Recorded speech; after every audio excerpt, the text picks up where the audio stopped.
Hey, what's going on, guys? PC build turned out just fine. I was able to, get everything buttoned up after everything was installed. Obviously, you guys saw me put the new motherboard in there with the new RAM, new heatsink, and CPU, and yeah, I just basically buttoned her up. Plugged it back in, and it was crazy. The first time that I hit the power button, the system turned on, which I don't know if any of you guys have done a PC build before, but like I say, it's kind of a precarious time whenever you're working on a computer that's your computer. You have to have that thing working, obviously, and yeah, when you put a new platform in and tear everything out that worked previously, and it won't turn back on. It's kind of a rough day at the office, so to speak. But yeah, fortunately for me, Asus did include one of those little cheaters, little cheater cubes for plugging in all of the, the buttons and stuff up front, LED lights, etc. So I was able to plug that in with very little trouble at all. I think I actually reversed the positive and negative on the reset switch initially, but other than that, if that's the worst I have of it, that's pretty daggone good. But I want to show you guys some of the ways you can overclock in this new Asus UEFI BIOS. I had an Asus board previously, obviously with my AM3 Plus platform, and did overclock the 8350, obviously. However, some things are different here between these platforms in terms of overclocking. Whereas the AM3 Plus platform, really the frequency of the CPU and the bus would almost, I don't want to say dictate, but it would definitely impact the the frequencies that were available to run your RAM at, because the two were tied together. Intel actually with this board has separated those two. And that's really nice. It's nice because I can go in here and I can manipulate the clock speed of not only my CPU but also my system RAM individually. So I'm able to tweak those, to a level that I really didn't have control over before. To get that granular and be able to control not only my, my CPU speed, and kind of dictate that however I'd like, and then also do the same thing, for my system RAM as well. So looking forward to that. As you can see, my CPU is sitting here comfortably. Thank God I got that that mounting kit for the Noctua NH-D14 heatsink fan. That was clutch. It's currently sitting here.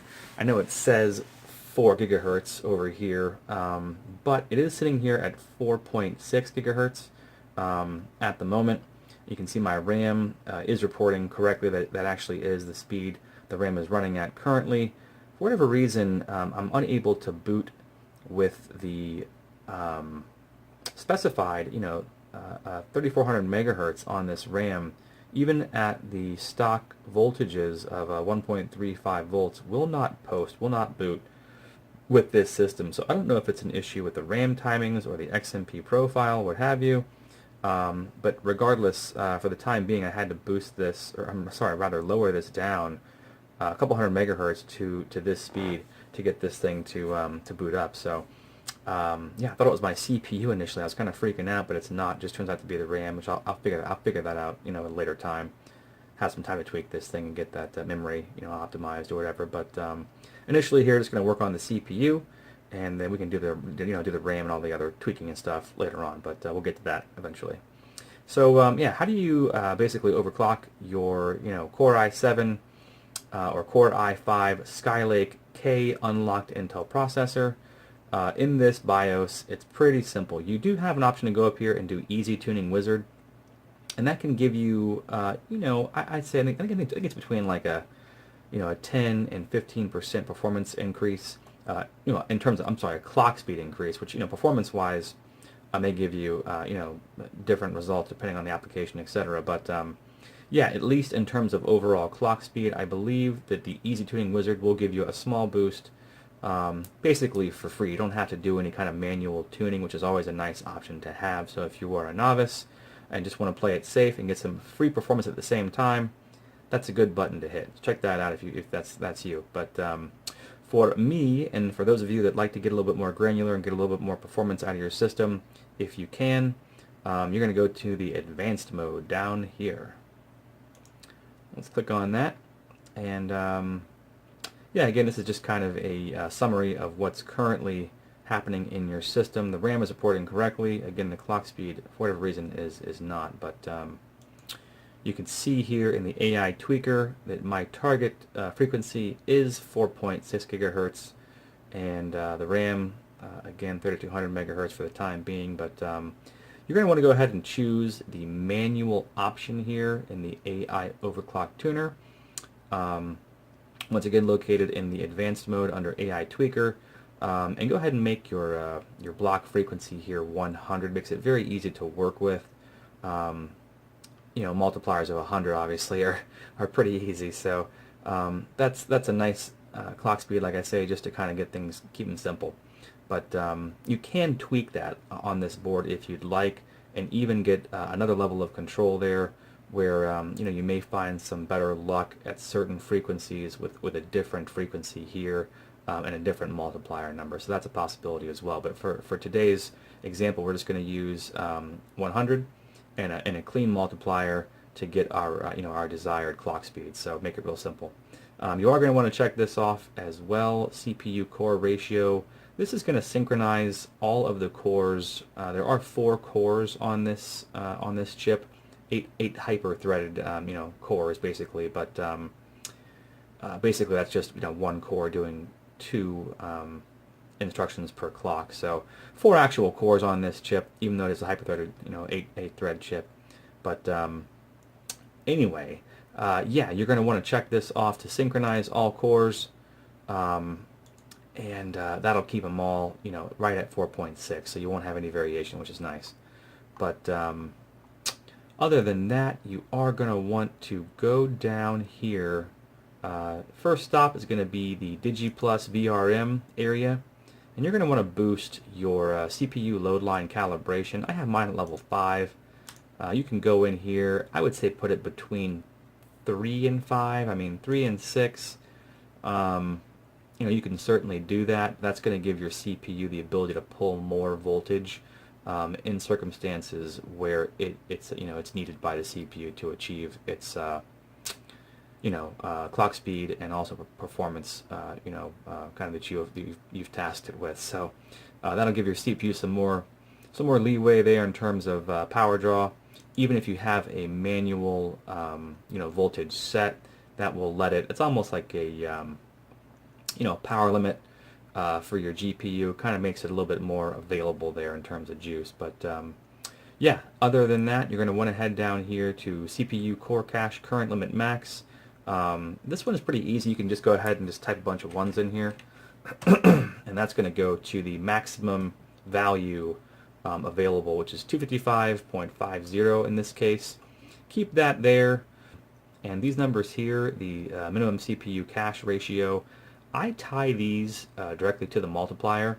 Some people I've seen online have left these at 40, just, you know, again, to make things kind of easy in terms of just visibility and, you know, where your clocks are going to hit. But for me, I like these to match up so I don't have any kind of timing issues where the cache is waiting on the CPU or vice versa. So I keep those in line with my my multiplier essentially. But yeah, other than that, I have left the extreme overvoltage off for now, and I'm not doing any kind of, you know, world record, you know, setting overclocks on this chip. But it'll probably also live a lot longer because of that. So I'm leaving that off. I'm leaving that off for now. If I can't achieve my desired overclocks with you know, simple voltage tweaks and not setting fire to the CPU, I'm gonna go for that first. So I do go down here to adjust the core voltage of the CPU. Go to CPU core cache voltage, and it's going to be one and the same because they're on the same, you know, package. But go to manual mode once again, and for me, I would probably you know, just go ahead and set this to 1.35. That's not going to hurt your CPU, and it's a good amount of juice that you can give to it. and go ahead and just shoot for 4.5 or 4.6 gigahertz out of the gate. I don't think it'll pull much more than that. You could go as high as like 1.36. My recommendation, at that clock speed. And if you start seeing temperatures that are exceeding, the high 70s, getting into the low 80s or greater, you're going to want to pull that voltage and frequency back, or increase the airflow over whatever heatsink fan that you have, or increase the size of the heatsink fan to dissipate the heat off of your CPU more effectively. But regardless, you get numbers in those areas, again, high 70s, low 80s.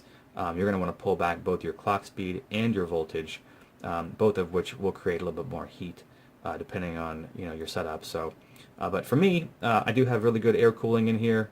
I have that Corsair 500R case with like 14 fans in it, something like that, and I do have the Noctua NH-D14, superior air cooling in my opinion. But anyway, for me, temperatures are very, very good at this speed. Again, core voltage at 1.35 volts is pretty modest, and if I want to go up from there, for some higher clocks, I certainly can. But for the time being, this is working out really well for me, and recommend this for you guys as well.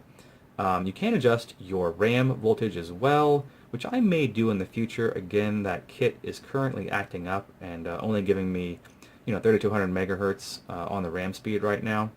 But if I want to try and push this later, to 3400 megahertz or beyond, and kind of mess with the timings and get that optimized as well, I certainly can do that, and that's available here. But yeah, other than that, guys, if you want to save this or save your profile, your attempt at overclocking, just so you don't have to go in here every time if your overclock fails, you can just go back in here to Tool, Asus Overclocking Profile, and you can see I have some saved in here. I do have 4.6 gigahertz, 4.8 gigahertz, and another one I just saved here recently for 4.6 with a little bit lower core voltage to get temperatures even further down. And this is actually very, very stable as well, 1.35 volts. This is 1.36. So yeah, this actually is 1.36 as well. I may put that at 1.365 to kind of increase stability during torture testing or whatever. But it's happy at 1.36, even at 4.8 gigahertz. So that's phenomenal for air. I got a very good chip in the CPU lottery here, so did pretty well for myself. But yeah, if you want to get it to 4.6, it should be an easy setting for you guys. Just again, follow along in the AI tweaker. Go over here and go ahead and name this 4.6 gigahertz or whatever it is that you'd like to name it. And then go down here and choose which one of these you want to save it to. Just any number 1 through 8.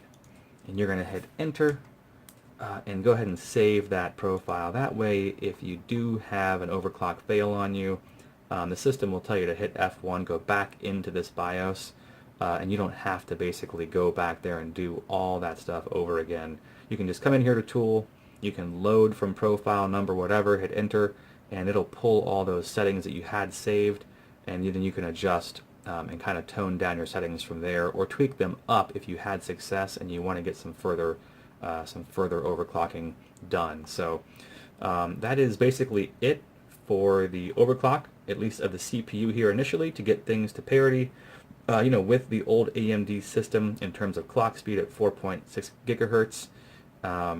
And I'll get some benchmarking done for you guys at all these speeds from 4.6, 4.7, and 4.8. I'll show you comparisons for the Intel and the AMD systems at those speeds.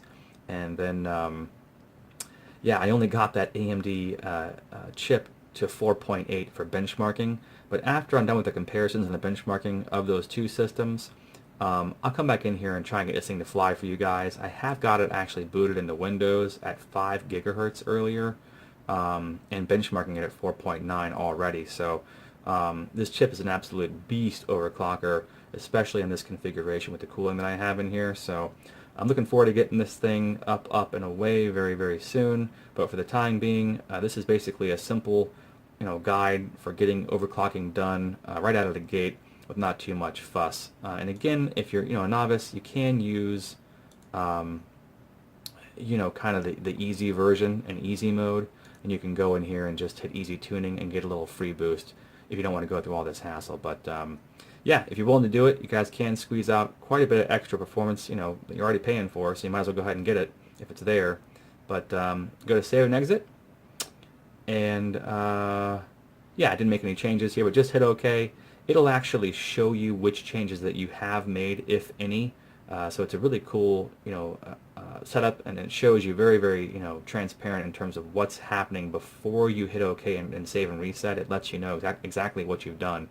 And if you want to do that, hit OK, and if not, you can go back and hit cancel. So really nice that it's very clear about what's happening. So, but anyway, hit OK, and that's going to take us to the next video.